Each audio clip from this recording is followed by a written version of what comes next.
Ayan po, good morning po sa ating lahat and welcome po sa ating daily morning devotional. At ang ating pong program sa umagang ito ay tayo po ay aawit ng opening song and then opening prayer po ni Sister Kidi Menjola at ang magdadala po ng mensahe salita ng Panginoon ngayong umaga ay si Sister Sam Menjola. At ngayon po tayo na po ay dumako na sa ating opening song.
Let us pray. Our dear Heavenly Father, Lord, we thank you for the wonderful good night's rest that you have given to us. Thank you for waking us up again, giving us your life and strength. And we ask for your guidance again this morning as we have our morning devotional, and may you continuously guide the speaker as she imparts to us the message for this morning. And may we put it in our hearts and minds, and may we show it in our daily lives. And please guide our loved ones who are not with us. Please heal us sick. Please touch them with your healing hands. And please forgive us from the sins that we have done. Thank you for always hearing and answering our prayers. In Jesus' name we pray. Amen.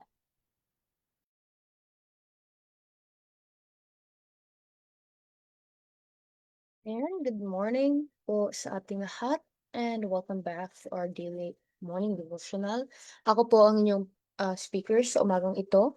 At para po sa ating devotional, ang title po ay Developing Good Habits. So, mababasa po natin to sa The Faith That I Live By, May 26. Sabi po sa ating key text sa Psalms chapter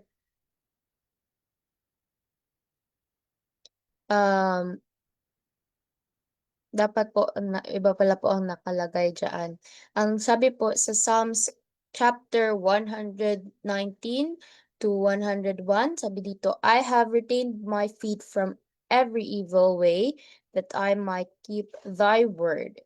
So, hindi ko pala po napalitan. Pero anyways, so dito po sinasabi na dapat daw tayo ay lumayo sa kasamaan at sundin natin ang at sundin natin ang salita ng Panginoon. So, tinuturo ko sa atin dito na ang pag-iiwas sa paggawa ng mga maling desisyon ay nagtutulong sa atin na mag-stay faithful sa Diyos at sundin ang kanyang mga tinuturo. So para po, sabi dito, let me say that again in English, that it says here that we should stay away from evil so we could obey God's word. And this teaches us that avoiding wrong choices helps us to stay faithful to God and follow His teachings.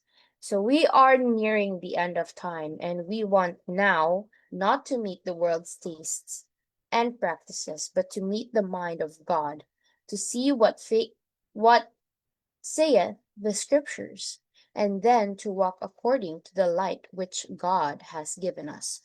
So it says here, as the world moves farther from God, Christians should not follow worldly habits and trends. Instead, we should study the Bible and live according to the truth God shows us. So, importante talaga po sa mga Kristiyano na wag po nating sundin ang worldly habits at yung mga sikat na mga bagay, yung mga trends. Kasi ayun nga po, sinasabi dito na yung mundo po natin yung mundo ay malayo siya or it moves farther o palayo sa Panginoon instead na palapit sa Kanya. So instead, kailangan daw po nating mag-aral ng Biblia at mamuhay according dun sa katotohanan na ipinakita sa atin ng Panginoon. The youth are forming habits which will, in 9 cases out of 10, decide their future. The influence of the company they keep, the associations they form, and the principles they adopt will be carried them through life. So, young people are developing habits that will strongly affect their future. So, their friends, they choose, the influences around them, and the values they follow can shape the rest of their lives. So that's why it is important to choose our companions or people who surrounds us very carefully. So ang mga kabataan nga daw po ay nagde-develop ng mga ugali o mga kasanayan na naapektuhan ang kanilang kinabukasan. So yung kanilang mga kaibigan nga po na pipiliin, yung mga impluwensya na nakapalibot sa kanila, at yung mga values na kanilang sinusundan ay nag-shape po sa buong buhay nila or mag-shape sa buhay ng kabataan o ng tao. We shall be individually for time and eternity what our habits make us. The lives of those who form right habits and are faithful in the performance of every duty will be as shining lights shining bright beams upon the pathway of others. So our habits shape who we become both now and forever. So people who build good habits and faithfully do what is right become shining examples that help guide others to God. So kaya kailangan nga po ang ating mga kasanayan ay dahil sabi dito, ang ating mga kasanayan ay sinishape tayo kung sino tayo ngayon at kung sino tayo magiging sa ating kinabukasan. Kaya kailangan daw po na magkaroon tayo ng good habits at gawin o sumunod faithfully sa kung ano ang tama para mag-guide nga po natin ang mga tao sa ating Panginoon. So, para mas marami po ang maengganyo pa sa Kanya at sumunod sa Kanya.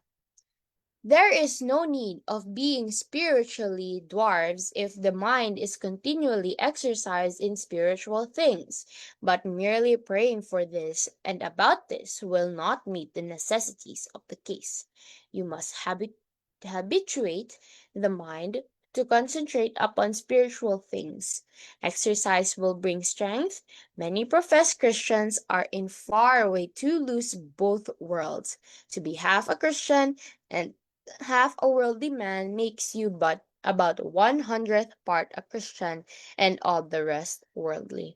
So a Christian should continue growing spiritually instead of remaining weak in faith. Because prayer alone is not enough. We must train our minds to focus on spiritual things and practice living for God daily. Trying to live partly for God and a partly for the world weakens our Christian life. So kaya kailangan nga po natin mag-continue na sa buhay Kristiyano instead na para nga po mas lumakas ang ating pananampalataya. Kasi sabi dito, ang pananalangin ay hindi sapat lamang para ma-retain ang ating spiritual growth.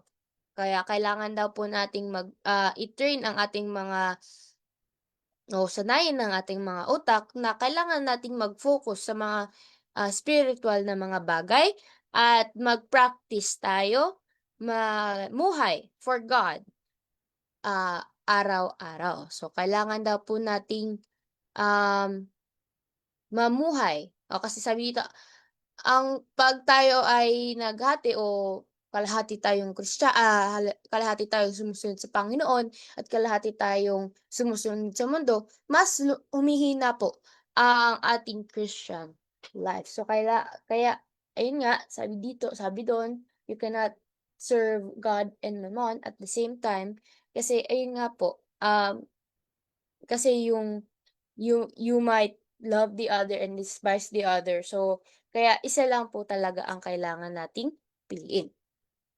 The mind must be educated and disciplined to love purity. A love for spiritual things should be encouraged. Ye must encourage if you would grow in grace and in knowledge of the truth, the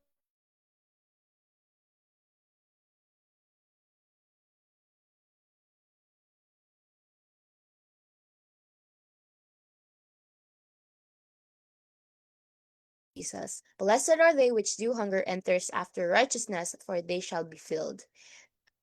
Ample provisions are made by Christians to satisfy the soul that hungers and thirsts for righteousness. So the mind must be trained to love what is pure and what is good. We should choose with all our hearts to follow Christ completely and seek righteousness. Jesus promised in Matthew chapter 5 verse 6 that those who hungered and thirst for righteousness will be filled. So, ayun nga po, sabi dito, kailangan nating sanayin ang ating pag-iisip na mahalin kung ano ang malinis o pure at kung ano ang mabuti. So, dapat po piliin natin with all our hearts na sundin nga po si Kristo completely o buo nating sundin si Kristo at lagi po nating hanapin kung ano ang tama. Kasi sabi nga ni Kristo sa Matthew chapter 5 verse 6 na yung mga nagugutom at nauuhaw para sa kabutihan or sa righteousness ay sila ay mapupuno. So, our devotional says that good habits are important because they shape our characters and future. God wants us to avoid evil, focus our minds on spiritual things, and choose friends, actions, and values that help us grow closer to Him. The lesson is becoming a strong Christian takes daily practice, discipline, and wholehearted decision to follow God instead of the ways of the world. So, kaya ayun nga po, importante na ang mabubuting kasanayan or mga habits dahil sila nga po ay nagbubuo ng ating character sa kinabukasan. So, gusto po ng Panginoon na iwasan natin ang mga masasama at mag-focus po o i-focus natin ang ating pag-iisip sa mga spiritual na mga bagay. At piliin nga po natin o magpili tayo ng mga kaibigan, ng mga gawa at mga values na mag-help sa atin na mag-grow closer sa Diyos at hindi palayo. So, ang lesson nga po ay dapat maging strong Christians tayo at kasi ayun nga po, ang pagiging strong Christian ay hindi lang isang araw magiging perpekto ka na. So, hindi po gano'n. So, sinasabi dito, ito nga po ay nangangailangan ng daily practice, ng discipline at ng buong pusong desisyon na sumunod sa Diyos instead nga po sa gawi ng mundo. So, dito po nagtatapos ang ating devotional sa umagang ito. Kaya once again, good morning po sa ating lahat and God bless us all. Ayan po, maraming salamat Sister Sam sa inyo pong pagbabahagi at yun nga po na tayo ay pinapaalalahanan lalo na po sa huling panahon, na 'wag po natin sundin ang standard ng sanlibutan, kung hindi, patuloy po tayong sumunod sa kalooban ng Diyos sa pamamagitan ng Kanyang salita. So, yung choices na ginagawa natin, yung friendship na binubuo natin, at yung mga habits na natin ay hindi lamang ito, para sa ating future, kung hindi, ito rin po yung magtatakda na para sa ating, sabi nga, eternity. So, tinatawagan po tayo, mga kabataan, na maging ilaw ng, na tayo po ay maging ilaw sa ibang tao. So, tayo na po ay dumako na sa ating closing song and closing prayer by our speaker.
Tayo po ay manalangin. Let's pray. Father in heaven, thank you for the wonderful night that you've given unto us and for waking us up again this morning, for giving us new life and strength, and for letting us gather here once again as we had our morning devotional. Please help us apply the message that we have learned in our hearts and our minds, that we may show it in our daily lives and to the people who are around us, that we may choose the people who we surround with carefully to go closer to you, and to practice to be good Christians every day. We also pray for the sick, touch them with the healing hands, and please for the persons that have committed against them. Thank you for always hearing and answering our prayers. In Jesus' name we pray, Amen. So, ito po nagtatapos ang ating devotional, at maraming salamat po sa lahat ng mga nakasama natin dito po sa Zoom, and ganun din po sa mga nanonood via Facebook Live. At muli po, inaanyahan ko po kayong lahat na mag-join po sa ating morning devotional sa ganap na 5, at ang ating evening devotional naman po ay 6:00 ng gabi. So once again po, magandang umaga po sa ating lahat, and God bless us.